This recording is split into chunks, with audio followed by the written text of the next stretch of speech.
Good morning, my millionaire growth partners. My name is Otis Tucker, the world's first trillionaire. I am creating financial freedom, people, for billions of people across this world. I am creating a million millionaires. I am the greatest leader that ever lived. I am God, people, and most important, as I manifest the words I speak.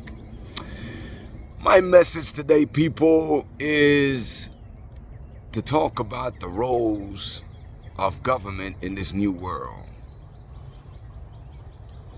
You know, it's like I have to address and talk about governments because if you really want to change the world since the beginning of time, you're always going to have a government to create law and order in whatever society that is.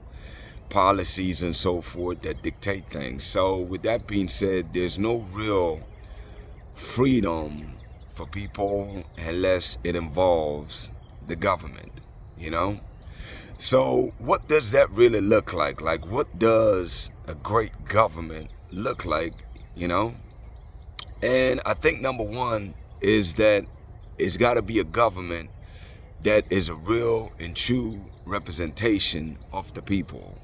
You know what I'm saying? Like, it's got to be the voice of the people of whatever that nation is. And it's like, for governments of this new world, man, they actually must realize and embrace and accept the fact that their greatest asset is their people. Now, what does that even mean? It means, people, like, think about this for a second, and this is the vision and the goal that I see for the future, man. It's like, if these governments would take care of the bare necessities of people's lives, housing, having a place for people, for their citizens to live, providing for food security, making sure that there's massive investments in agriculture so that there's more than enough to more than feed their people, to keep the prices very low, and also to add to their export. And number three, people, is education, man. You have to develop your people, So it's like, you have to invest in your people, man. You have to, especially for countries that are developing. Like, you always hear me talk about Africa and the Caribbean, which is on a massive development curve right now, is that you have to develop your people to be able to actually fill and staff the industries that you're creating.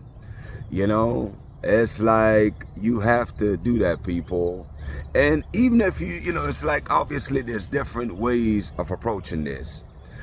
I think that if the government intentionally focus on coming up with policies that would create investments into the people, like some ideas that I see that I really like.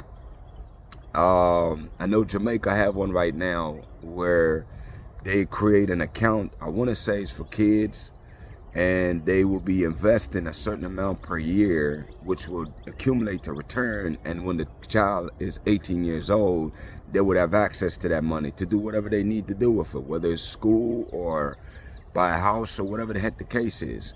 I think that's a genius program, man, because it's like, from the time the newborn comes, it's like you're investing already in their future by putting the resources aside. And what I love about that, people, is that it really make things fair, because if the poorest among you don't develop the habits of financial responsibility, but the government, put those things in place and really make a conscious effort to really, grow that for people so that they have something by the time they're 18. It's like, how much better is it for your citizens to start life as an adult at 18 with zero versus having some money put aside, regardless of what it is?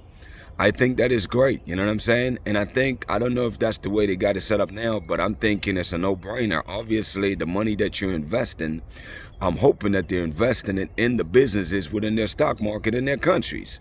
So that way you're investing it in the country and keeping the money right there in the country, people. I definitely see and think where, as far as feeding people, You know, I don't care what country it is. I think definitely you must create a robust program that really invests heavily in agriculture and encourage people as individuals to farm. You know what I'm saying? Especially again in developing countries. I mean, I'm a country boy. I grew up on the farms in Jamaica, man, you know? So it's like, I know for me personally, that was a priceless experience because, you know, we fed ourselves. We grow what we ate, you know? And I think if we go from a micro level like that, especially again, I'm talking mostly to the developing countries here, but this can benefit anybody. But definitely investing, man, in self-sufficiency, man. I think that's the number one. That there's so much room in that. Um, there's countries right now, like I don't remember exactly how much the number is in Jamaica, but I mean, whatever they pay in imports for food, if they invest right now that money into creating, you know, the training for the students, programs that take them directly into a workforce, that whether it's greenhouse projects or just natural farming, developing that sector again, then it's like, you know, it's like eventually at some point you won't have to spend that money on import, but instead you will have a surplus of food that you can actually not only feed your citizens, but now you can actually generate an income by exporting your goods to other countries. And I keep harping on food, man, because it's such an it's one of the most important ingredients to this equation. You know what I'm saying? But my point is, people, that I'm trying to get at, man, is like, I really, for leadership and for governments, is that governments must take on the role of really being there to serve your people, man, because at the end of the day, it's just taking it from an individual standpoint to a country standpoint. But at the end of the day, the whole purpose for all of us here, including government, is to serve the people, man. Do what's in the best interest of the people. Dang sure don't intentionally do things to harm the people. You know what I mean? Or prohibit the people from, you know, or make their life challenging or difficult. Like, I mean, that's counterproductive. I mean, think about this for a second. It's like most people right now, they're struggling just to get by, you know? So it's like, if they're struggling just to survive, man, then it's like, when do you expect them to get the mind space to be able to think about anything than surviving? Most people, that's all they think about is, how do I survive today, this week, this month? I think a good and effective government is a government that put together programs and put things in place to pay people well enough so that they can more than afford a decent lifestyle, man, which everybody, I think it's a right. You know, it's not a privilege, it's a freaking right, man. Everybody should be able to live a decent life, man, you know? And it shouldn't be so hard. It really should not be. You know what I mean? If government is doing their job right, then the people should flourish. And it's like, once people get to the point where they can live a decent life, you know, which is basically good housing, shelter, you know, transportation, and being able to take care of their family, then now they can have that mind space, man, to really be able to create, which is the goal.